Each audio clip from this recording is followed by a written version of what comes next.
Assalamualaikum warahmatullahi wabarakatuh. Baiklah, pada kesempatan kali ini saya akan mempresentasikan materi perkuliahan ke-6.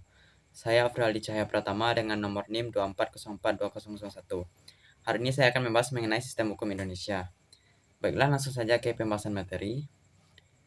Sistem hukum global. Sistem hukum merupakan suatu kesatuan hukum yang terdiri dari berbagai unsur interaksi antara individu yang bekerja sama satu sama lain demi tercapainya kesatuan tersebut. Sistem hukum di dunia. Yang pertama ada Anglo-Saxon Legal System, bermula di Inggris. Sistem ini mengandalkan presiden atau putusan pengadilan sebelumnya sebagai sumber hukum utama.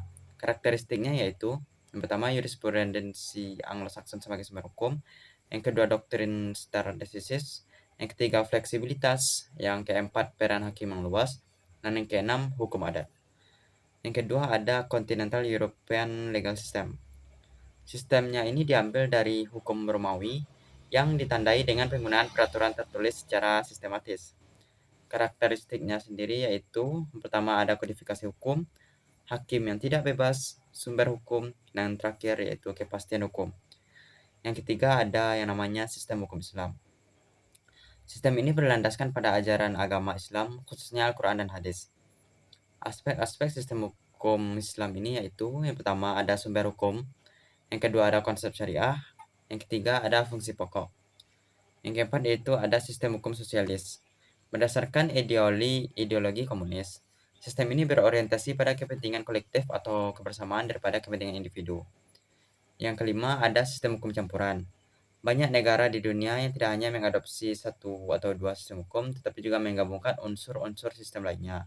Contohnya seperti di Indonesia, Singapura, Cina, dan Malaysia. Nah, yang B yaitu sistem hukum yang dianut Indonesia. Sistem hukum yang dianut di Indonesia adalah sistem hukum campuran yang terdiri dari 3 pokok utama, yaitu hukum adat tentang turun-temurun, hukum agama yang berdasarkan pada ketuhanan, dan terakhir ada hukum perdata. C. Struktur hukum di Indonesia. Struktur hukum di Indonesia merupakan suatu sistem yang kompleks dan dinamis, yang terdiri dari berbagai komponen yang saling terkait dan berinteraksi.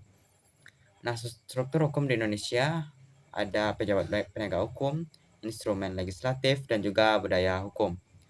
Baiklah, mungkin sekian dulu rangkuman materi dari saya. Terima kasih. Assalamualaikum warahmatullahi wabarakatuh.